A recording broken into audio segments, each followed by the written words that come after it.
pie tā, lai Latvijā ierobežotu bēgļu plūsmu un nostiprinātu mūsu valsts robežas. Mēs iedzīvotāji jums, Lemberga kungs, ticam un zinām, ka jums šo jautājumu izdosies sakārtot. Jā. Jūs atceraties, par bēgļu jautājumu bija liela diskusija tā pašā šīs aktivitātes sākumā.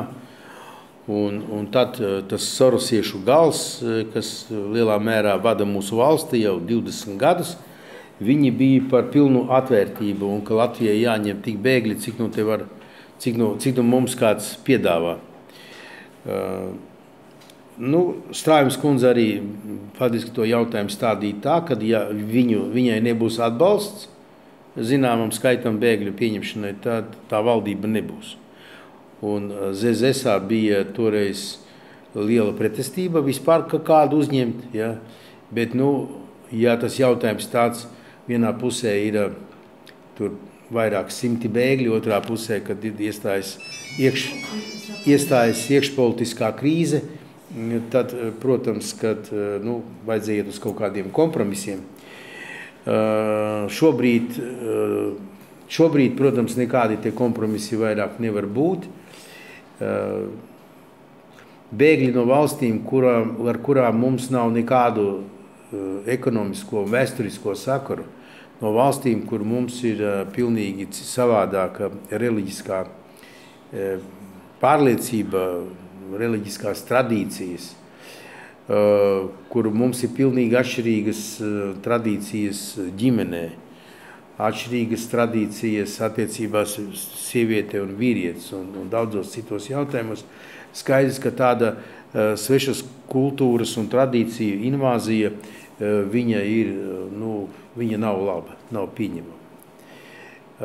Latvijā vidējais iedzīvotāju vecums ir 43 gadi, Vācijā 46, viņa otra vidēji vecākā valsts Eiropā, un skaidrs, ka vācieši domā, kā šo problēmu risināt. Ja, un viņu valdošā elite, Merkeles kundze un citi, viņi uzskata, ka ja iebraucēji ir jauni, tad jauni cilvēki ar bērniem, un tas uzlabos viņu demogrāfisko situāciju, ka Vācija paliks jaunāk. Būs vairāk jaunas darba rokas, kuras maksās sociālo nodokli un uzturēs pensionārus. Ja? Jo vācu pensionāram ir gan ilgs vidējais mūža ilgums. Lūk,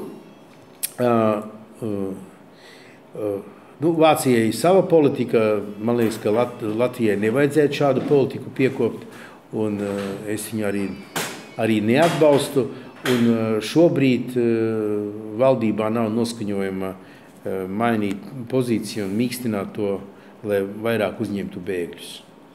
Ir ļoti svarīgi, tad kādus bēgļus Latvija šobrīd, tas skaits, ko Latvija apņēmusies, lēnām viņi tiek ievesti. Tur būtu ļoti svarīgi, kādi tie bēgļi. Un pirmais būtu svarīgi, lai tie tomēr būtu pēc reliģiskās pārliecības kristieši. Jo gan Sīrijā, gan arī citās tuvu-austrumu valstīs viņu nav daudz, bet ir kristieši. Un viņus vajag arī Latvijai, tā teikt, uzņemt, jo tad tā problēma ir daudz vienkāršāka pēc manām domām. Ja. Tā. Labi, lūdzu, vēl jautājumu. Bet sakarā šo Latvijai, jūsuprāt, ir iespēja uzlabot savu demografisko situāciju bez mehāniska iedzīvotāju skaita pieauguma?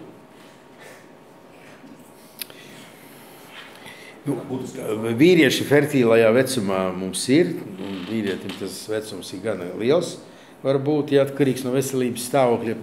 Sievietēm fertīlais vecums, jūs zināt, ir ierobežots, mazliet atšķirīgs, bet ierobežots, bet gan vieni, gan otri mums ir. Jautājums ir, kādas mums ir tradīcijas par kuplām ģimenēm un cik šīs ģimenes ir pārliecinātas par savu nākotni. Ja? Tā ir tā lielā problēma. Demogrāfiskā prognoze Latvijai ir slikta. Ja šobrīd Latvijā ir kaut kur zem 2 miljoni iedzīvotāji, tad prognoze uz 50. gadu, tas nav nemaz tik tālu, arī tā skaitā jums, ir 1,4 miljoni iedzīvotāji, tie pa 500 000 mazāk. Tad samazinājums ir Rīgā, apmēram 150 000 mazāk, Pierīgā stabilizējas ap 370, nemainās skaits. Un lielākais dinamiskas kritums ir Latgalē, tad ir Kurzemē, Vidzemē un arī Zemgalē. Faktiski visur ārpus Lielrīgas ir kritumi, bet arī Rīgā kritums ir. Lai šo situāciju mainītu, faktiski bez imigrācijas viņi nav atrisināmi. Es ļoti labi saprotu, es tagad runāju kā ekonomists, kuriem ir mācīta demogrāfija. Jā.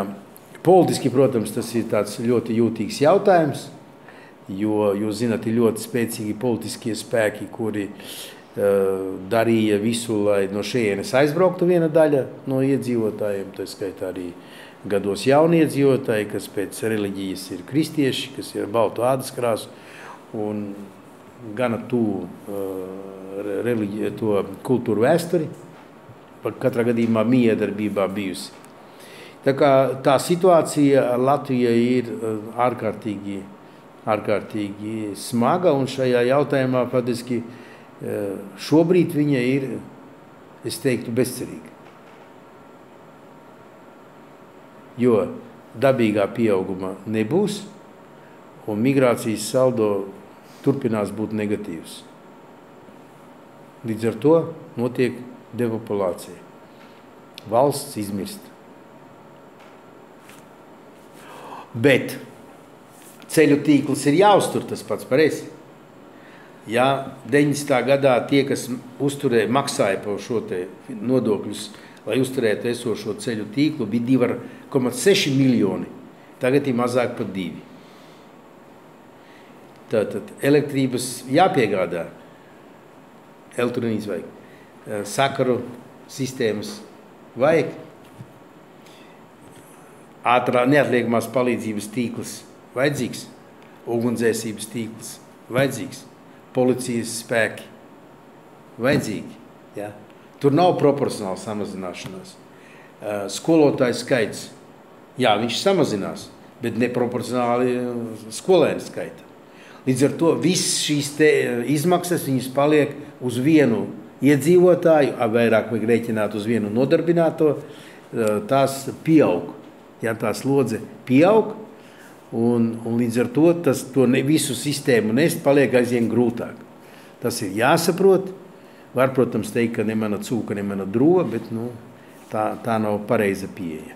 Tas visus mūs skar. Savukārt bagātās vecās Eiropas valstis, viņas, kā es jau teicu, ir ļoti vecas, un viņiem ir ārkārtīgi izdevīgi, lai no tādas valsts kā Latvijas jauni cilvēki ar bērniem vai bez bērniem, bet jauni cilvēki pēc augstskolas vai pēc vidusskolas vai pēc tehnikuma dodas uz pastāvīgu dzīvi šīm valstīm. Tas viņiem nerada nekādus terora draudus, nekādus sociālos riskus faktiski. Viņi nerada nekāds reliģiskās viss, nekāda problēma. Ja? Pēc 2 gadiem tas cilvēks iet, viņš nav atšķirams ne no vācieša, ne no angļa. Varbūt nestaigā uzreiz rūtainā žaketē. Ar mazākām rūtīm anglis staigā nekā manas.